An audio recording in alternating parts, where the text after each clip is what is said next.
A new and terrible threat has forced the Tanzanian authorities to provide these children with sanctuary. Because outside the barbed wire fences, albinos are being murdered. Albinos have always been considered bad luck in Tanzania, but now they're being hunted down. People avoid us and tell us to keep away. They laugh and spit at us. Traditional witchcraft is still practiced peacefully in Tanzania. But rumors started by some witch doctors assert that the severed legs and arms of an albino possess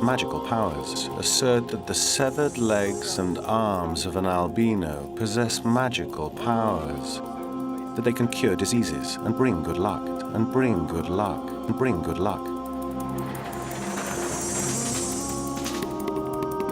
In less than a year, 50 albinos across Tanzania have been murdered for their body parts. And 6 months ago, Semeni and Shida's albino sister Eunice became one of the victims.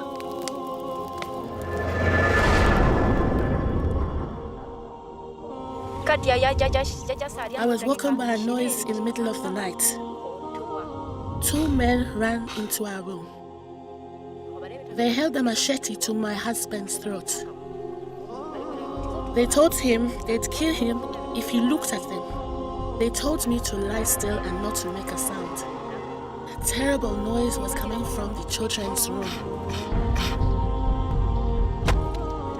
I heard the sound of a machete chopping my sister.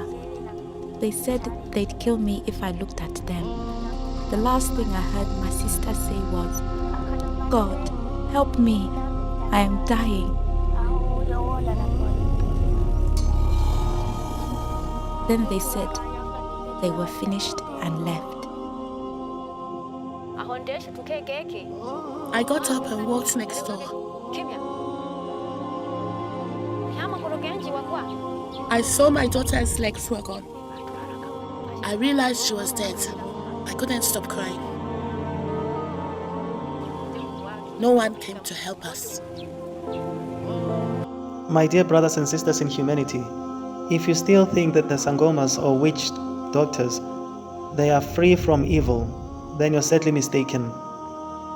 There is no righteous sangoma, there is no righteousness in anything that they are doing.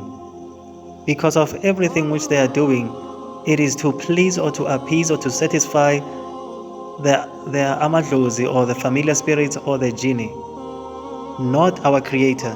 Because of righteousness, it has parameters set by God. Righteousness means doing things in line with the laws given by God. In simpler terms, righteousness means surrendering your will to the will of Almighty God in sincere obedience and peace. That's Islam. That is the basic meaning of the word Islam.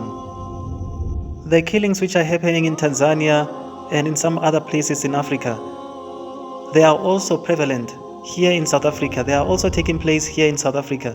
People, they go missing here in South Africa, and when they find them with missing organs or missing limbs. Who do you think is making those orders? Just to be clear, in some cases you won't find the sangomas being involved in the crime scene, but they are involved in placing orders.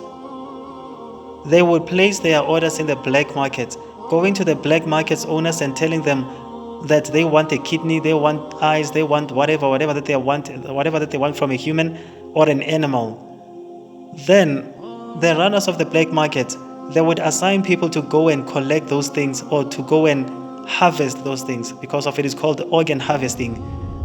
That's why in Kruger National Park and as well as in other game reserves, you'll find that there are a lot of securities guarding those places because of what?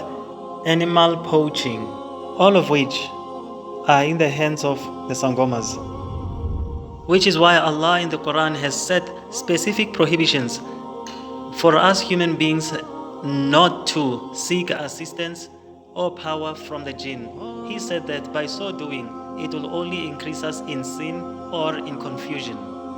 The sangomas, the 12 apostles, the Zions and the Zaitzisis, the Shembe, and all of those who are working with familiar spirits or jinn or badimu or amadlozi, they have only increased in sin, they have only increased in confusion.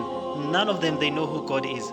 And they themselves, they do not know what amadlozi is, and they do not know what familiar spirits are, and they do not know what ancestors are, and they do not know what angels are, and they do not know what the purpose of their life is. So such cults, avoid them, run away from them.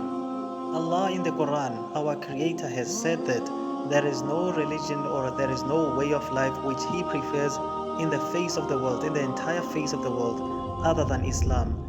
Any religion except for Islam, He will reject, He will not accept. So, whether you approve of this or you disapprove, it is clearly up to you. You heard the message, it is your responsibility to make a follow-up on it. May God guide us all to His straight path.